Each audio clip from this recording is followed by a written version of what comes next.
This is why you need to be careful around old mirrors. What you see might not be what it seems.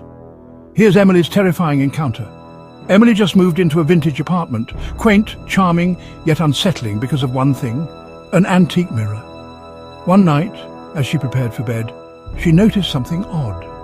Her reflection smiled, but she hadn't. Heart racing, she stared. Was it a trick of the light?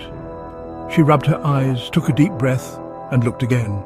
This time her reflection stood still, with an eerie, unnatural grin. Panicking, Emily turned away, blaming stress, but then she heard it, a soft tapping from behind. Slowly, she turned back. Her reflection was still grinning now, with a hand pressed against the glass. It wasn't just a reflection anymore. It was something else, something trying to get out. The lights flickered, the glass cracked, and Emily's nightmare truly began.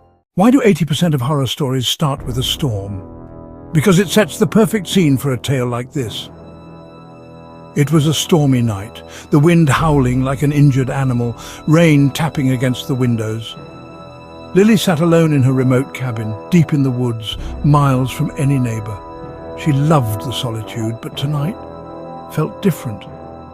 As she curled up with a book, there was a soft knock at the door. She froze. Who could it be? Knock, knock. The sound was light, almost polite, but it sent a chill down her spine. Trembling, she peered through the peephole. Nothing, just darkness. Knock, knock. Louder this time. Against her better judgment, she opened the door a crack. No one there, but then she saw something strange. Wet footprints leading to her door, but none leading away. Suddenly the door yanked wide open and she was pulled into the darkness. Who or what knocked at the door? Lily never found out. The cabin stands empty, its door swinging slowly in the wind. Exposing the hidden terrors of old Victorian houses, have you met the attic mirror? In a quiet town deep in the woods, an abandoned Victorian house loomed. One cold October night, Lily and Mark moved in, brushing off the town's warnings. Soon Lily found an attic door cloaked in dust.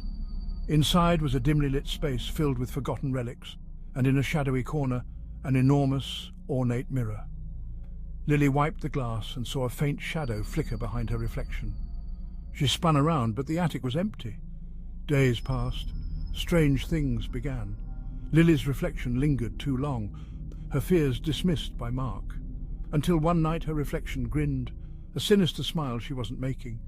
It waved, stepped through the glass. Lily tried to scream, but no sound came. Mark found Lily the next morning, pale and emotionless. She turned, smiling, just like the figure from the mirror. He never saw Lily again, only her reflection watching him, waiting. "What's something people don't know about shadows?" they can whisper.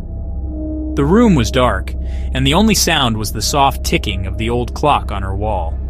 She rubbed her eyes and tried to focus, thinking it was just a dream, but the whisper came again, clearer this time. It wasn't a language she could understand, just eerie murmurs. She sat up in bed, her eyes scanning the room. In the corner where the shadows seemed thicker, she saw movement.